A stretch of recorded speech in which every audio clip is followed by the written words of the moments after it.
Alle zusammen, ja. Er ist von Kroatien, aber auch Serbe. Wir sind alle zusammen. Bosnien, Türkei, alle zusammen. Ja, das ist Ex-Jud. Ist wurscht, welches. Türkischen, Muslimanen, Serbien, orthodox, katholisch, ist wurscht. Ja.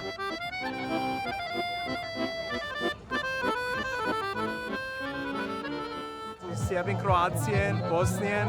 Wir sind alle eine Familie. Wir verstehen uns alle, wir sprechen alle die gleiche Sprache, hören die gleiche Musik, haben die gleichen Traditionen und im Endeffekt so kommen wir eigentlich zusammen. Alle gemeinsam, genau. Wir sind das aus Wien, also sind wir das gewohnt, alle zusammen zu leben.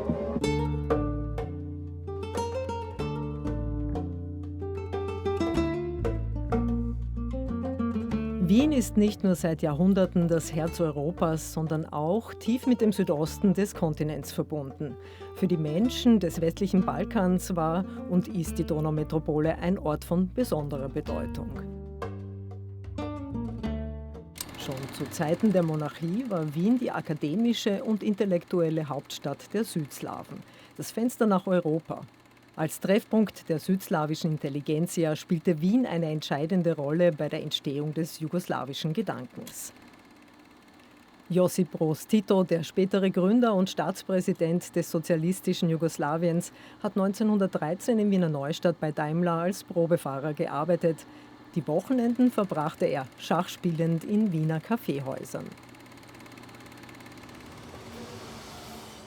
In den 1960er Jahren lockte der wirtschaftliche Aufschwung Österreichs Tausende von Arbeitskräften aus eben diesem sozialistischen Jugoslawien an. Getrieben von Armut und Arbeitslosigkeit suchten sie hierzulande ihr Glück. Unermüdlich arbeiteten sie in Fabriken und auf Baustellen, hier zu sehen beim Ausbau der Wiener U-Bahn. Ihr Arbeitseifer machte das österreichische Wirtschaftswunder erst möglich. Doch die Gastarbeiter waren mehr als nur Arbeitskräfte. Sie brachten ihre Hobbys, Schallplatten und Tänze mit.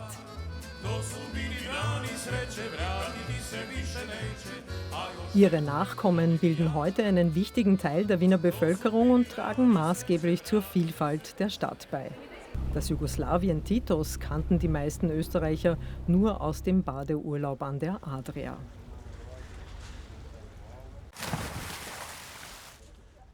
Das Land war ein komplexes Gebilde aus 2 Alphabeten, 3 Sprachen, 4 Religionen, 5 Nationalitäten und 6 Republiken. Zusammengehalten wurde es vom Personenkult um den Staatschef. In den Jahren nach Titos Tod 1980 flammten Unabhängigkeitsstreben, aber auch nationalistische und territoriale Begehrlichkeiten der Republiken auf. Also ich habe nie daran gedacht, aus Jugoslawien wegzugehen. Und als dann irgendwie diese nationalistische Bewegungen immer intensiver geworden sind, das war zuerst unglaublich. Zuerst ich habe es nicht glauben können und das war irgendwie so ein Tabubruch. Wir haben beide das Gefühl gehabt, da ist kein Platz mehr für uns, weil damit können wir uns nicht identifizieren. Also das, was passiert ist, dieses Nationalismus, das ist so eine Entwürdigung. Also ich habe mich in meiner grundmenschlichen Würde zerstört gefühlt. Die 1990er Jahre markierten eine tiefe Wunde in der Geschichte des ehemaligen Jugoslawiens. Der Zerfall des Vielvölkerstaates führte zu mehreren Kriegen, die unzählige Menschen zur Flucht zwangen. Österreich öffnete seine Türen und wurde für über 100.000 Kriegsflüchtlinge, hauptsächlich aus Bosnien-Herzegowina, zu einem sicheren Hafen. Ein Großteil entschied sich dafür, dauerhaft hier zu bleiben, auch weil es für viele kein echtes Zurück mehr gab. Wir sind 30 Jahre dort verbracht und wir sind Menschen geworden in diesem Land. Und natürlich, dass das sehr schmerzhaft ist, wenn das dann weg ist. Und das war weg. Wenn wir jetzt zurückkommen, wir können nicht zurückkommen, weil das nicht mehr das ist, woher wir dann weggegangen sind. Das gibt es nicht mehr. Die neue Ära von Nationalismus geprägt war mit den alten Idealen von Gleichheit und Zusammenhalt nicht vereinbar. Für etliche waren das keine bloßen Ideale, es war gelebte Realität. Im Gymnasium waren wir eine Clique, das ist echt ein Zufall. Also Diana, die war aus muslimischer Familie. Alma, die Mutter war Muslimin, der Vater Serbe. Vlasta war aus einer kroatischen Familie. Biljana war aus einer muslimischen Familie und ich aus einer muslimischen Familie. Also, und wir waren eine Clique die ganze Zeit und sind auch jetzt bis auf eine Freundin im Kontakt. Das war so irgendwie zusammengeflechtet in ehemaligen Jugoslawien, dass das völlig unnatürlich ist, dass das platzt. Zahlreiche der damaligen Schutzsuchenden leben diese Realität mittlerweile in Wien. Wir verstehen uns einfach. Wir kennen die Rockgruppen, die damals populär waren. Wir kennen die Basketballliga und alles, was passierte. Wir haben einfach Gemeinsamkeiten, die nicht wegzugeben sind.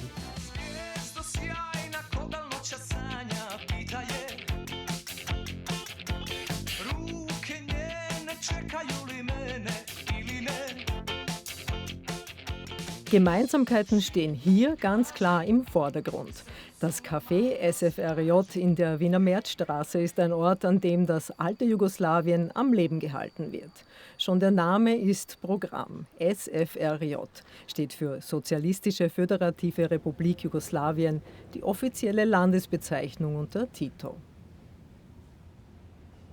Ich bin stolz auf unsere Geschichte, so eigentlich und so auf Jugoslawien, und meine Vater und Mutter sind wirklich stolz, dass so ein Club existiert, und das ist wirklich so eine super tolle Geschichte. Die Wände des Lokals schmücken Fotos von jugoslawischen Idolen aus Sport, Musik und Film. Detailverliebt wird eine vergangene Zeit zelebriert, vom Erdnussbecher bis zur Teamkleidung. Die Servicekräfte tragen Uniformen wie früher Titos Pioniere, die landesweite Jugendorganisation Jugoslawiens. Nisam bila pionirka u tom vremenu, ali sam zato sada. Das Konzept geht in der ex-jugoslawischen Diaspora eindeutig auf. Oni su ovde svi dobrodošli, naravno. Publika je raznovrsna iz Srbije, iz Bosne, iz Hrvatske. A Austrijanci? Pa dolaze, ali retko, više su Jugosloveni. Der Eigentümer betont, das Lokal hat keine politische Aussage. Es wurde gegründet, um einen Ort für alle zu schaffen, einen Ort, an dem das Verbindende vor das Trennende gestellt wird.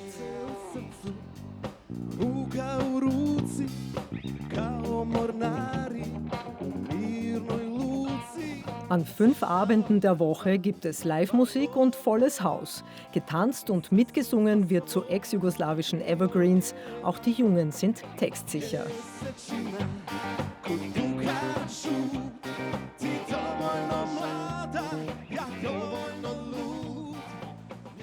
Anna Mijic ist Soziologin. Sie forscht unter anderem zu Migration und Identität. Sie beobachtet: Einerseits eine postjugoslawische Identifikation, die neben ethnonationalen Identifikationen und Identitäten besteht, also quasi in einer Person, die unterschiedliche Facetten zeigen kann, und eine postjugoslawische Identität, die quasi gegen eine ethnonationale Identifikation steht. Und hier wäre diese postjugoslawische Identifizierung als eine Art Widerstandshaltung, als eine Art der Vermeidung ethnonationaler Grenzziehungen zu betrachten, eine Ablehnung dessen. Diese postjugoslawische Identifikation, da würde ich schon noch sagen, sie ist generationenunabhängig und zeigt sich tatsächlich auch bei jüngeren Generationen, die das sozialistische Jugoslawien so überhaupt nicht erlebt haben. Die Gründe dafür sind vielfältig, die Identitäten vielschichtig. Grundsätzlich gelten ja Menschen aus dem ehemaligen Jugoslawien, vor allem auch verglichen mit anderen Einwanderungsgruppen, als die Musterschüler der Integration in Österreich. Und sie gehören irgendwie zu Österreich, aber dann doch nicht ganz. Und diese Erfahrung der unvollständigen Zugehörigkeit lässt auch jene jüngeren Generationen nach einer anderen Zugehörigkeitskonzeption greifen. Und dann ist eben häufig die Rede von uns oder unsere Leute, von auch die Selbstidentifikation als vom Balkan kommend. Wenn es um das postjugoslawische Erbe geht, kommt man am Sprachenmosaik des Balkans nicht vorbei. Die gemeinsame Sprache Jugoslawiens hieß bis in die 1990er Serbokroatisch oder auch Kroatoserbisch. Mit dem Zerfall des Landes ist auch die Sprache zerfallen. Nationale Identitäten und politische Interessen führten zur Herausbildung von Bosnisch, Kroatisch, Serbisch und Montenegrinisch. Über das Verbindende und Trennende des Phänomens Sprache unterhalten wir uns mit Maša Dabić, Übersetzerin und Autorin. Ich denke schon, dass mein heutiges Denken oder Leben postjugoslawisch geprägt ist durch die Sprache. Ich gerate immer wieder an Menschen, die meine Sprache sprechen. Und natürlich kommen wir dann auch immer zu unseren Themen. Also es ist so auch ein kultureller oder ein sozialer Rahmen, in dem man sich da bewegt. Dann aber auch die ganze Erziehung oder die kulturellen Realien, mit denen man da aufgewachsen ist, das zieht sich irgendwie schon noch durch. Ich bin aufgewachsen in Sarajevo, also in Jugoslawien, und habe die ersten 11 Jahre eben dort gelebt und habe eine jugoslawische Schule besucht. Und dazu hat automatisch gehört, dass man Pionier wurde. Und dieses Pioniersein ist schon etwas, über das ich heute noch immer wieder nachdenke oder wo ich mir einfach immer wieder mich erinnere, was für Werte da transportiert wurden oder was man uns, also wenn man es jetzt negativ formuliert, was man versucht hat, uns einzutrichtern, oder wenn man es positiv formuliert, was man versucht hat, uns vorzuleben oder vorzugeben als Wert. Und ich bin größtenteils mit den Dingen eigentlich einverstanden. Die Zeit, als es eine einzelne gemeinsame Sprache gab, verbindet die Autorin auch mit einer Gesellschaft, in der andere Werte als heute gelebt wurden. Aber auf jeden Fall war es etwas, was ich heute als einen Kontrast zu einem rein kapitalistischen gesellschaftlichen Modell sehe und etwas, was mir bis heute eine Art Inspiration gibt. Also dass nicht alles nur sich um Geld drehen muss und wo so gewisse Werte wie Internationalität oder Solidarität oder auch, dass man Bildung sehr ernst nimmt. Also Bildung nicht als materieller Aufstieg, sondern wirklich Bildung als ein Wert für das Leben der Menschen. Konkret nach ihrem Urteil über die Trennung einer Sprache in mehrere Nachfolgesprachen gefragt, meint Dabić: Ich kann nur als Übersetzerin sagen, wenn man aus diesem Sprachraum übersetzt, ist es eigentlich egal, aus welchem Sprachraum man übersetzt. Das heißt, die Funktionalität der Sprache ist, glaube ich, durchgehend gegeben, auch wenn es natürlich Dialekte gibt und regionale Färbungen. Im Prinzip ist das eine Sprache, die abseits all dieser Konflikte immer funktioniert hat. Ich glaube, dass Wien eine wichtige Rolle spielt, vielleicht sogar eine zentrale Rolle spielt, als Brücke. Also das klingt sehr absurd, weil ja Wien außerhalb ist, aber als eine Brücke zwischen diesen Literaturmärkten, wenn man so will, also Bosnien, Kroatien, Serbien. In Wien funktioniert es, ohne dass man da irgendwelche Slogans von Multikulturalität bemühen muss. Es funktioniert in Wien ganz organisch und ganz selbstverständlich. Wien hat schon einmal eine zentrale Rolle als sprachliche Brücke für Jugoslawien gespielt. 1850 haben sich in Wien 8 südslawische Schriftsteller getroffen, um sich auf eine gemeinsame Sprache und Rechtschreibung zu einigen. Das erzielte Übereinkommen war die Basis des späteren Serbokroatisch. Eine Brücke zwischen den postjugoslawischen Ethnien und Literaturen, das findet man auch in der Wiener Burggasse, in der Buchhandlung namens Mi, zu Deutsch Wir, gegründet noch in 1995 von Miroslav Prstojević nach seiner Flucht aus dem belagerten Sarajevo. Das Thema Sprache sieht der ehemalige Jurist, Verleger und Autor so. Literarisch und linguistisch, das ist eine Sprache. Aber politisch ist jetzt 4 Sprachen. Morgen vielleicht noch 4. Dementsprechend stapeln sich in den Regalen Bücher aus Bosnien, Kroatien, Serbien und Montenegro, auch Auslandsliteratur übersetzt in die postjugoslawischen Sprachen. Seine Kundinnen und Kunden kommen genau deshalb immer wieder zu ihm. Die Buchhandlung fungiert wie ein literarisches Jugoslawien in klein. Ich bin noch immer Jugoslawien. Ich bin noch immer. Ich bin nicht Nostalgiker. Ich bin noch immer ein Jugoslaw. Dieses Land existiert nicht, aber wieso nicht? In meiner Seele ist doch immer Jugoslawien. Seine Bilanz zu Jugoslawien, sie fällt ausgewogen aus.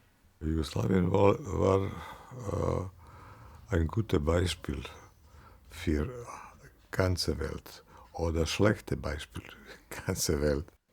In der Buchhandlung ist neben Kameras, Licht und unserer Crew einfach kein Platz für Kundinnen und Kunden. Wir verlegen das Gespräch mit Mirela Jaršić, einer Stammkundin, deshalb in den benachbarten Park.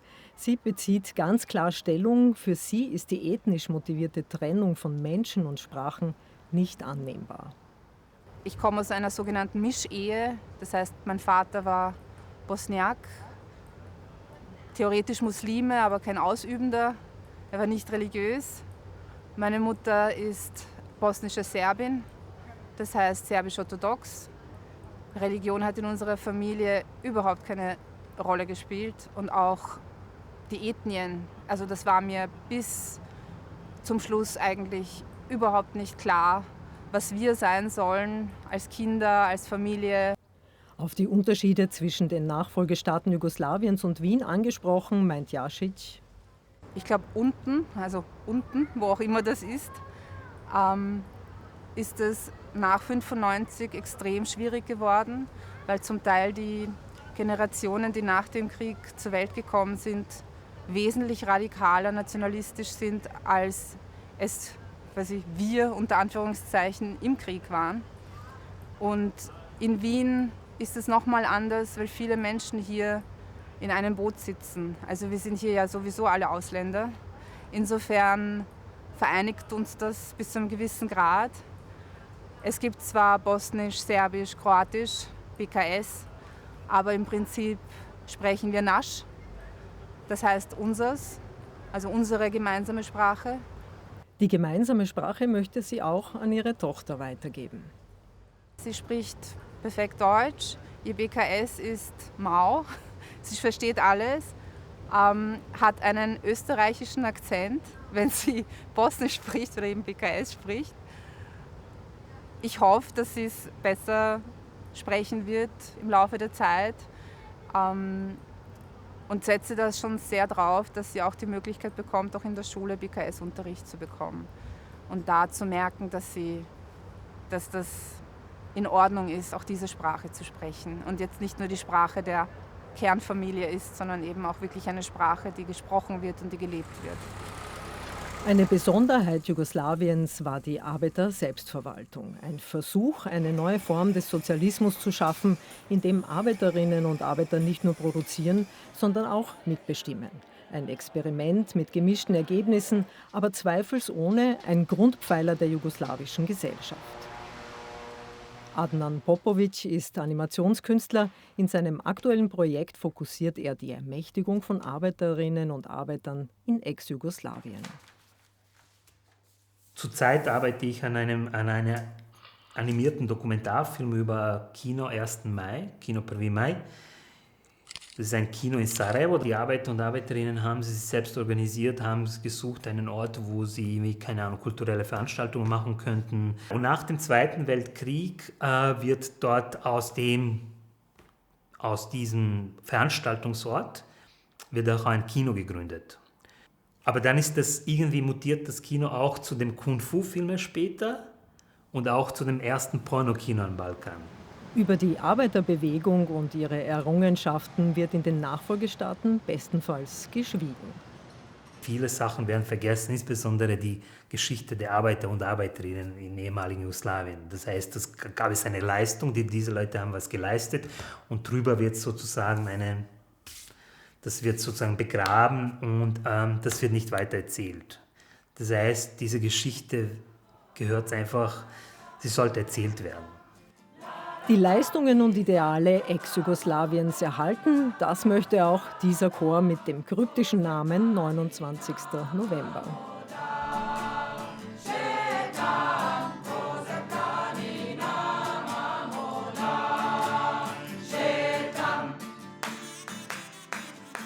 Der Name des Chors 29. November bezieht sich auch darauf, dass dieser Tag 1943 im antifaschistischen Abwehrkampf war und die Republik Jugoslawien sich auf diesem Grundverständnis auch gegründet hat. Und das wollen wir mit dem Namen auch markieren. Die Idee von Jugoslawien ist, glaube ich, sehr wichtig für uns heutzutage. Und wir singen diese Musik nicht nur, weil wir die Musik feiern möchten, sondern auch die ganze sehr wichtige Botschaften, sehr wichtige Ereignisse mitnehmen möchten.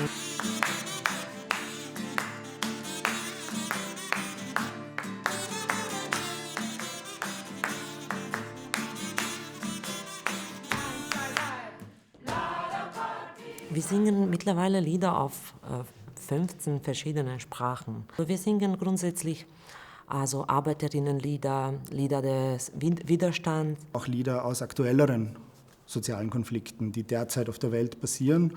Es muss nicht in Europa sein, das muss nicht im jugoslawischen Raum sein, das kann feministische Fragen im Iran sein, das können Gezi-Proteste in der Türkei sein, das können alle möglichen Themen sein. Das politische Klima in Österreich ist auch ein wesentlicher Teil von unserem Chor.